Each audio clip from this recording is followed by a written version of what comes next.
Hello everyone, welcome back to the workshop. It's been a while, hasn't it? I've been quite busy. You can probably see some changes in here in the shot that you're seeing at the moment. So yeah, I've been quite busy. I've been busy with the day job, with life in general, and I've been busy in here as well. So hence the lack of videos. I do apologise, but it can't be helped, unfortunately. This place has been no fit state really to crack on and do any jobs. But we're going to have a go at doing some bits today. In this video, so we'll see how far we get. The workshop isn't finished. I'm kind of sort of stalled now, really. The wooden shed behind me has to go. We have to put the new one in, and there's no point even thinking about trying to do that when the weather is as it is at the moment, and it has been for quite some time. It's just wet and dreary, and not conducive to getting that kind of work done. Everything would have to go out of the shed and stand outside. And, we'd have to tarp it all down. So let's wait for some better weather. I think that's the plan. But you can see pegboard here in front of the workbench. That's an obvious change in here. It's not finished yet. It's going to go right across the wall. There's going to be more pegboard for the milling machine, which is now behind me. I think I've shown you the new location for the milling machine before, but we'll have a better look at it. And there's some extra bits that I'd like to show you on the milling machine and in the workshop in general. So we'll get into it. We'll have a look at a few jobs that are going to get done. Peter's B175 is behind you. You can't see it. It's behind the camera. So we're going to have a look at that. We're going to do some work to it. So Peter, if you're watching, finally I'm going to do some work to it. So we'll be in touch and we'll have a look at it, see what we need to do for the next sort of step. And I've got a couple of jobs on the bench as well that I'm doing, and obviously the revamp, the ever ongoing revamp. So we'll have a look at that as well. So I'll move the camera and we'll start digging into it. Hope you're all well, by the way, and welcome back. I think I've already said that, but here we are, we're back. Okay, first thing to look at then, the bench. Looking reasonably clean, isn't it? Reasonably tidy. Makes a change, let me tell you. And the pegboard. So I hope you like that. I'm quite pleased with it. I'm quite pleased with the way it turned out. So I've got AF and Whitworth combination spanners. I've got all the sort of special tools that I need to do a Bantam engine, 3 and 4 speed, all on there. And I've got some other bits and pieces, special tools over there. Again, Bantam related, some screwdrivers. And then the blue cabinets, the blue drawers, I don't think that's their final resting place. They're just there for now to get them off the bench. And then above, I'm going to have something for manuals and publications and things like that, so that they're to hand and they're out of the way and they're kept nice and tidy. At the moment, they're all just stuck on top of the blue drawers. And then over there, we've got the K-bins, which have been there for quite a long time. I think eventually they will move. But at the moment, we don't know what space we're going to have because we haven't got the new shed. We haven't had a final sort of change around and mess around. So they're there for the time being until we find somewhere better. And then that pegboard, obviously, will be freed up for some more tools, more sort of, the stuff that you reach for every day that you're working in here. That's the kind of thing that I was going for. And I hope you like the nifty BSA logos that I've put on the bottom of the tool boards. Bit tongue-in-cheek, I know, but it makes it a slightly nicer place to be. And you come into your workshop, don't you, to get away from it all, and you want to be working in a nice environment that you enjoy being in. So that was my thinking there, and I think I'm pleased with it anyway. It gives me a little chuckle when I walk in to see that. So there you go. That's the tool board. What have we got on the bench at the moment? Well, let's have a look. Early for dodgy camera work, but let's get it in there as early as we can. I'm working on over there, that's bits of a D1 crank, Bantam D1. It's the older type of crank, the early one with the 1/4 by 3/8 rollers. You struggle to get a rod for these, so we're there's the rod. I've cleaned it up best I can, and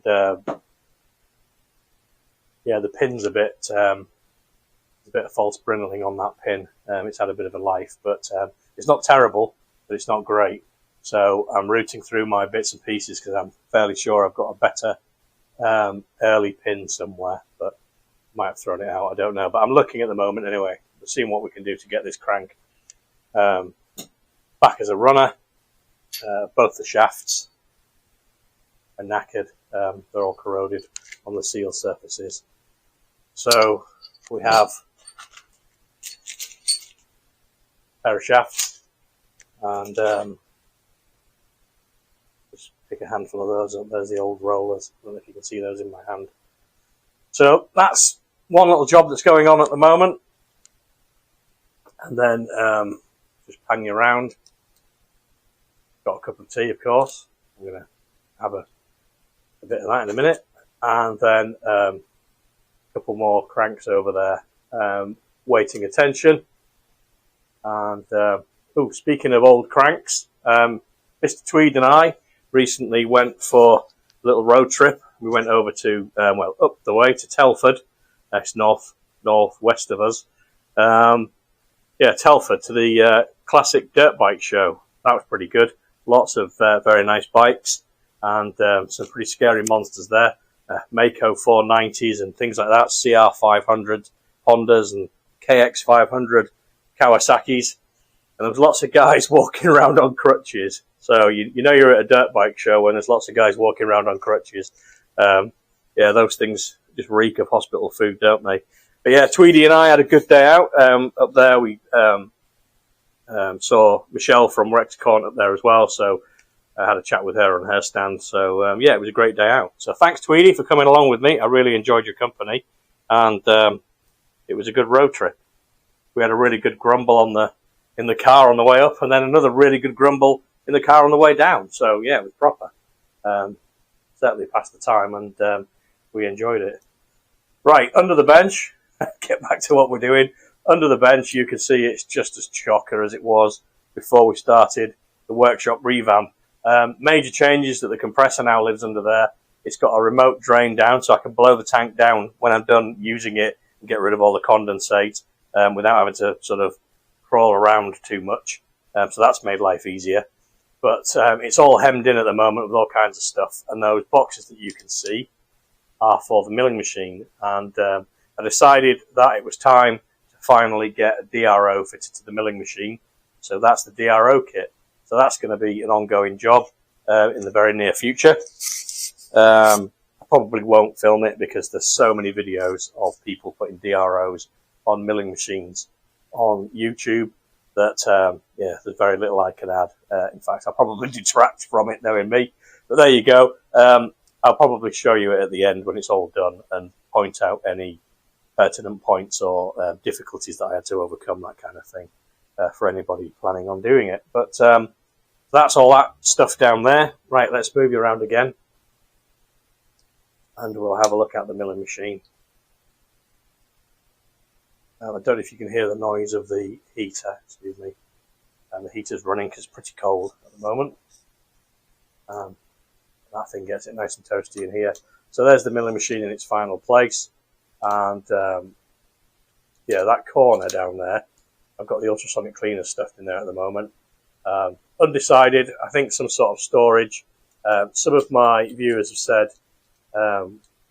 floor to ceiling shelving, which I think is probably going to happen. I've just put the old shelves back up for now. Get all the lathe accessories, excuse me. Get the lathe accessories out of the way. But yeah, I think we'll just shelve the whole thing against that wall, which will be useful. But at the moment, yeah, as I say, ultrasonic cleaners and the workshop vacuum cleaner are down there. And then down in that corner, bits of the saw, the Rapidor Manchester saw, which the majority of the saw is at the other end of the workshop, but there's just bits spread out, just filling gaps where there's space. you can see there on the milling machine, the pulley needs a new one. It's always needed a new one since the day I bought it. There was a big crack across the pulley there. I don't know if I've already told you this. I might be repeating myself. Apologies if I am. But yeah, whilst I was taking it to bits to move it all, that bit broke off. So I've never used this speed range because I knew it was cracked. I didn't want it flying off, but it's gone now. So I've spoken to Warren Machine Tools, who are the people that import these things, and they're getting me a new pulley.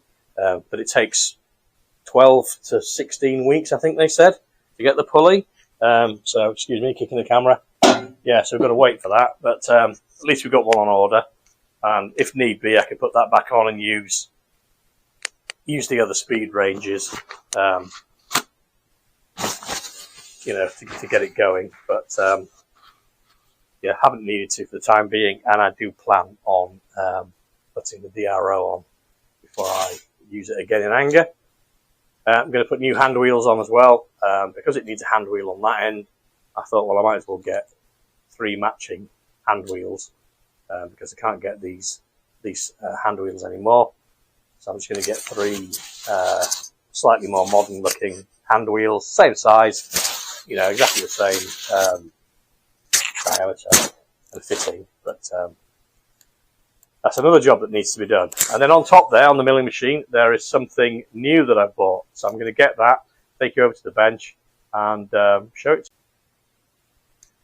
Right, so those of you that watch Dale Swager and many other YouTube channels, you'll be aware of this company, Edge Technology. They make accessories for machine tools, milling machines, and that kind of thing. And I decided to treat myself because I've been messing around with the milling machine, and I bought one of these. So this is the milling machine tramming tool. Very nice it is too. So with this tool we can set up the head, the tram of the head to the milling machine table. Make sure that it's nice and accurate, that it isn't, you know, as you move the table, it doesn't effectively cut a taper. And on my milling machine, it's adjustable. You can rock the head from side to side so that you can cut angles and things like that, but you can't adjust the nod, which is, as it suggests, the sort of up-down motion of the head. That is fixed. However, obviously it's subject to quality and it may not be perfect. So the only way to correct that is to fit shims, effectively loosen off the head mountings and shim it front or back, depending on whether it's nodded forward or you know, tipped back. So, but we can check that with this tool, and then we can figure out, you know, what shims, if any, are needed, and we can set the rock from side to side nice and accurately. So this is going to be a very handy piece of kit. Comes with a little manual to guide you how to use it. Comes in a very nice protective box. So yeah, and it wasn't as expensive as I thought it was going to be. So there you go. Always a bonus. I think worth the money, definitely, because it's going to give us more accuracy when we're using the milling machine. And then I'll just pan around and show you the other end of the workshop before we sort of stop this part of the video, which is the workshop catch-up. We'll have a look at the other end, which isn't great, but it's better than it was. So stand by for more dodgy camera work. Let's get you a bit higher, level you up, and spin you around. So there's the parts washer over there. You can just see it with the green gloves poking out. There's Peter's B175 frame and forks. So we've got quite a bit more room, as you can see. My poor old bike is outside under a cover, so that'll have to come back in again at some point when I've got this B175 stripped down. But at the moment, it's all right. It's well protected under a proper bike cover outside, just to give us a bit of room in the workshop, really. and then panning around, tool stack that's always been there, and the hydraulic press in the corner there. Again, they will probably move when the new shed is built. And then the TIG and MIG welders on the trolley there, tucked into the side. Again, probably not the final resting place. And then I need to do something with these, with the oxypropane system. At the moment, they're just strapped together to stop them falling over, but I need a trolley for them. I'm probably going to use something like a sack truck. Doesn't need to be anything too large. Something like an oxyacetylene trolley would be, you know, they're huge because they're for full-size bottles. So I need something of similar looking, but much smaller. So I think, yeah, sack truck or something like that would be the ticket for that. And, you know, ratchet straps or something to hold the bottles in place, and a little folded metal stand for the torch. I think that would work pretty well. And then, I think you've seen before, here's the lathe in its new position, and the lathe toolboard. So that pretty much, you can see that very well? There you go, lathe toolboard, and back to shelving. So we've done kind of a full 360 of the workshop. I've got some shelving up there as well for bits and pieces, boxes and, you know, tools and things like that. But yeah, a work in progress. So come back to the bench. I will get some things together, and we'll start doing some actual work. And I hope you've enjoyed that little tour of the workshop and the improvements that I've been making.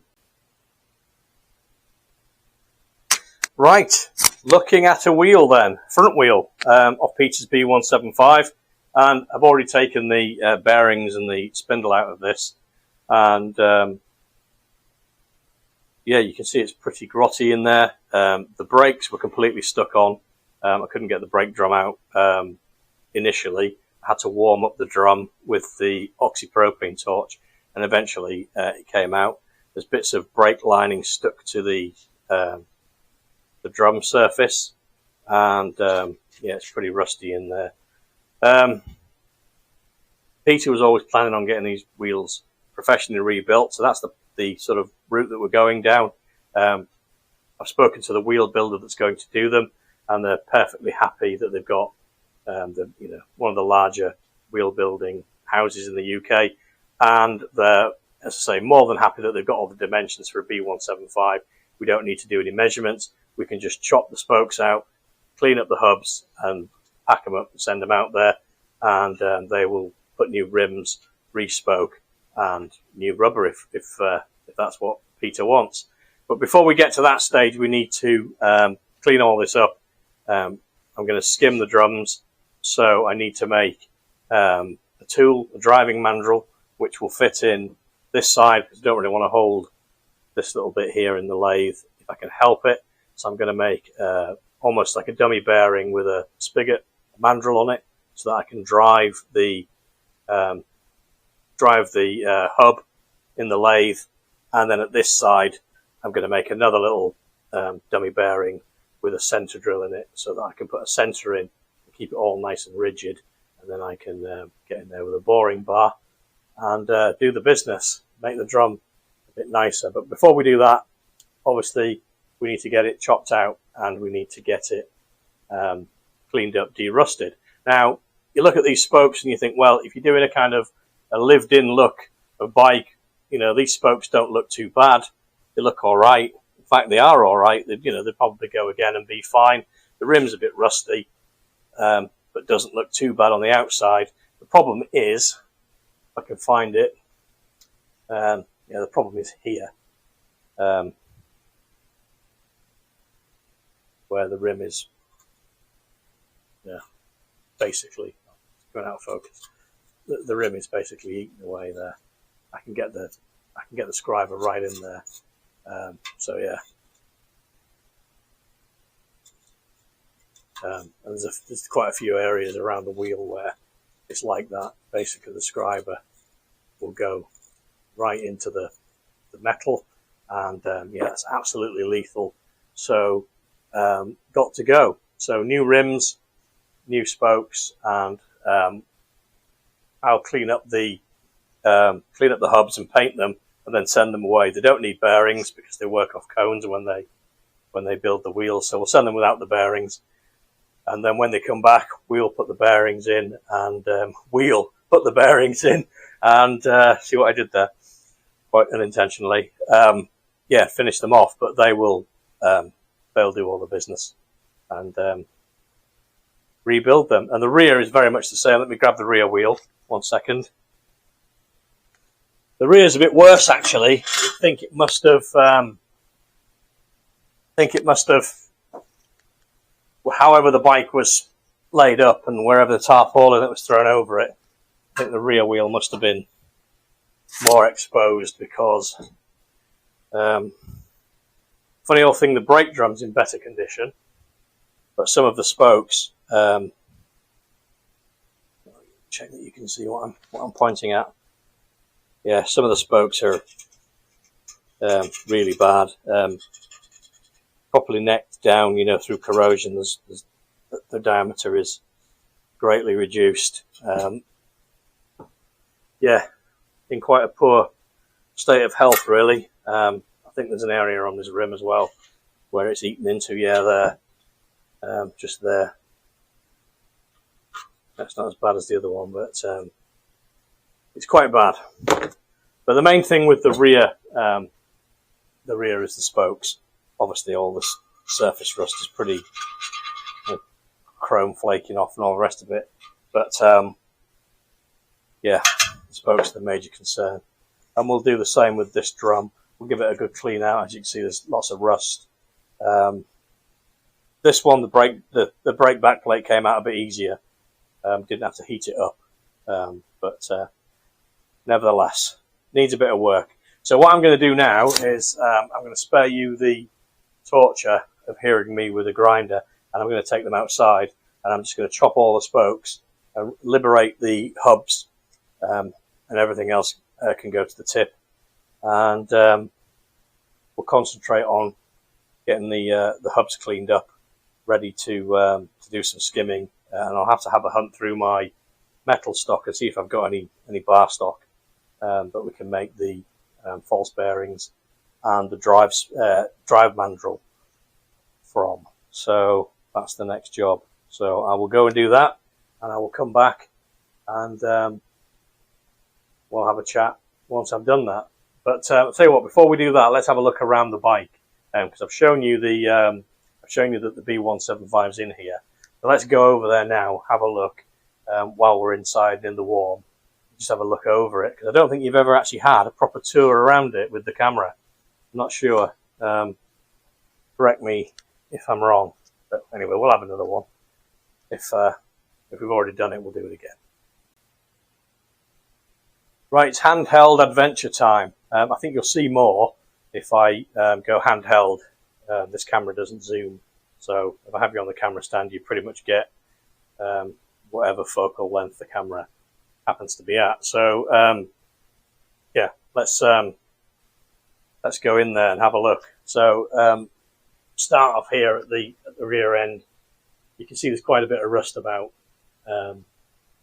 Chain guard, it's just sheet metal, but it isn't perforated. At least not what I've seen so far. Swinging arm quite rusty, but I think solid. You can see down here there's the brake light switch still fitted. Part the forward part of the chain guard, the inner part, a little plate there, shaped plate, which I will be copying because my D7 hasn't got one. So I'll be drawing around that on a piece of sheet metal and making one for my bike. Moving up then, we've got the battery box and air filter box area. That's all present. Pretty grotty and rusty, but all there. The cross piece that stops them from rattling around. And then tucked in there, that's the seat bracket. which I'm guessing Peter left in there when he removed the seat. I think the seat was completely disintegrating, so that's just been tucked in there. Some bits of wiring still fitted. The wiring harness is still present. We'll have a look at that in a moment. Then let's go up here. So in there we've got what remains of the rectifier and the horn down there. Then as you can see,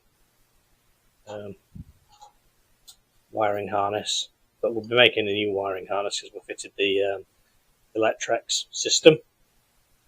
Down there, look, we can see swinging arm pivot. I don't know if there's enough light. Let me grab a light. There you go, that's better, isn't it? Swinging arm pivot, pillion footrest. The swinging arm moves. So that's good news, it's not seized. That means the pin will probably come out, hopefully. I think it will. They tend to get stuck in the frame, but we can always warm it up a bit.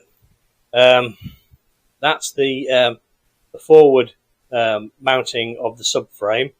This little pin here, this bar here, has corroded quite badly. That needs to be removed and a new piece put in there, because that's where this is where the seat hooks on at the front, the dual seat. There's a little hook underneath and it hooks onto there, so that needs to be done. There's quite a bit of rust here. I think that's the remains of the seat more than anything else. I don't think that that's anything to do with the subframe, so hopefully the subframe comes up alright. We do need to do some repairs at the back here. Usual suspect, the rear mudguard brackets were both broken off. They tended to do that anyway, even without being left outside. For some reason, they tended to break. I think I've got second-hand rear loop somewhere, a knackered bent one, which we might be able to rob the mountings off. And if we can't, we can always make some. I think they're welded on this bike. I'm not entirely sure whether they would have been from the factory, because they're brazed on the earlier ones. But they're definitely welded on this one, so we'll have to be careful taking those off. Yeah, they're definitely brazed on the D7, I think. Anyway, somebody may have welded them later on, but I doubt it. I don't think it's been messed with. So that's kind of that section of the bike, and then moving along the top tube, got some surface rust. But generally speaking, for a bike that's been outside all those years, it's quite solid. Lower tube's pretty good. Got that torch again.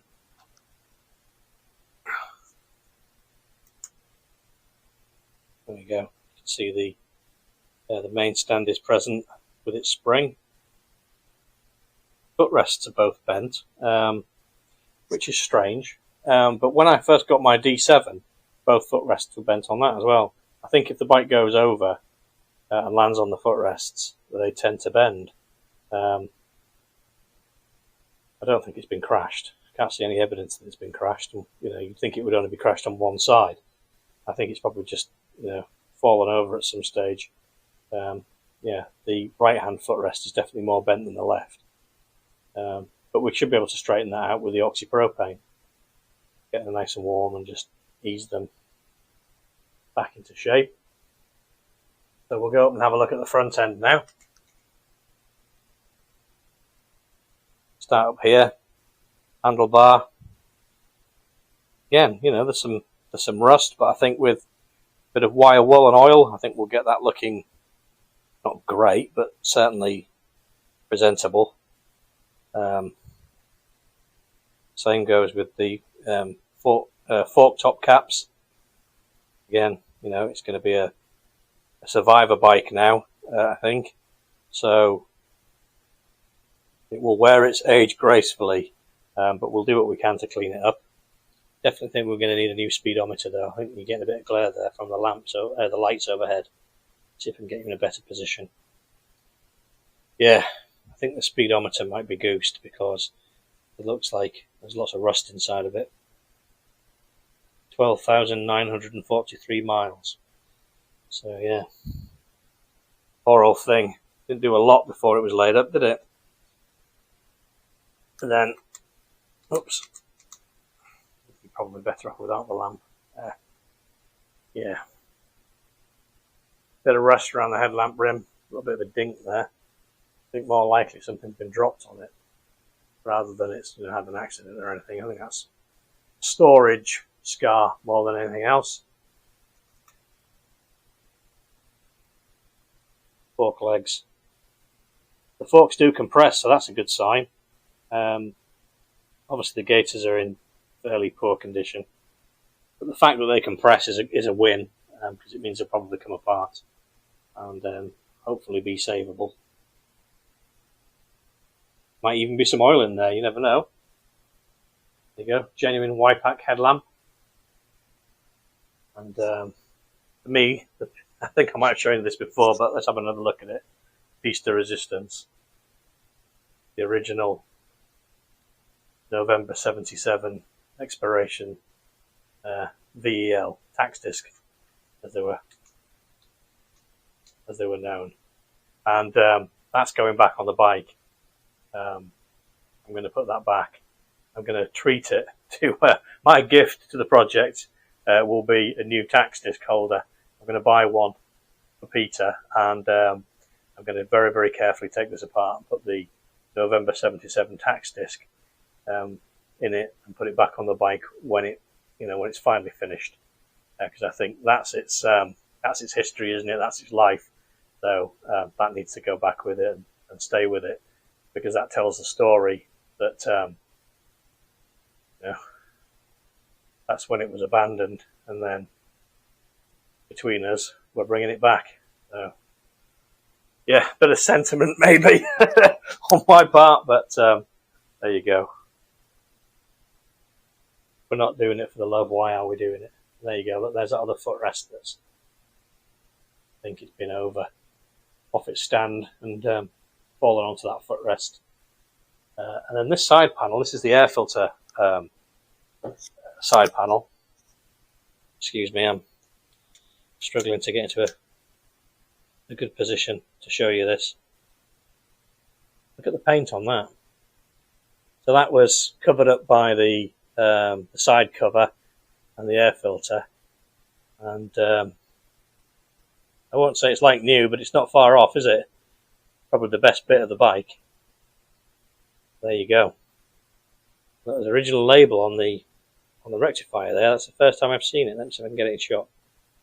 Y-pack, England. So there we go. B175. Garden dweller in all its glory, and hopefully more glory to come. Well, I'm certain of it. We're gonna do what we can. Right, I'm gonna go outside now, start chopping those wheels up.